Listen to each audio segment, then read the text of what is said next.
Ojciec Marian na kanału Sładelnicy, proszę.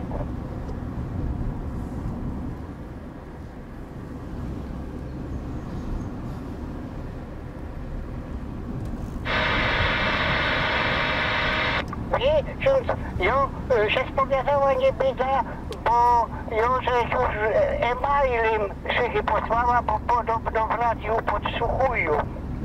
Ale są ważne sprawy. Wiecie, starocieśliczka w kościele, która turtła, a smrodu było chuj przed samym podniesieniem.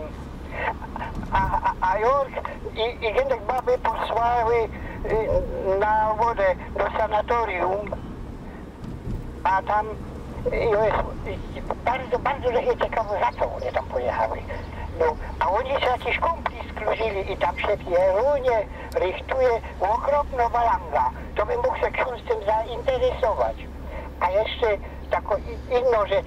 Starsiwczyk, wiecie, wczoraj się tak łożar i ryczą i śpiewał we wieczór i udawał ten chór, co to w niedziela śpiewał z tego Poznania, te kleryki.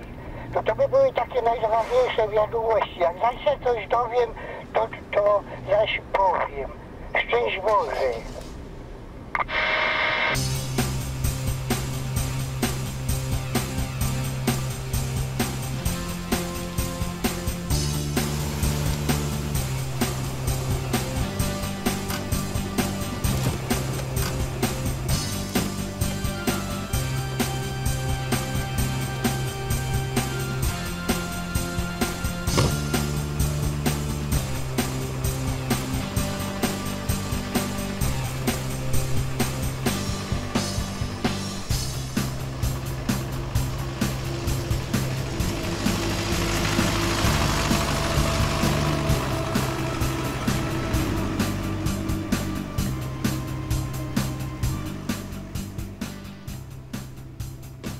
Ojciec Marian, kto ma w tym tydniu dyżur przy pracach porządkowych przy krzyżu?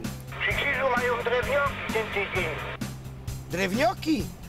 Tydzień malowania płotu! Poza kolejnością wszelką prac porządkowych, normalnie nieposprzątany. Zresztą ja tam zaraz na plebania przyjada, ja się z nimi pogodą. Nara.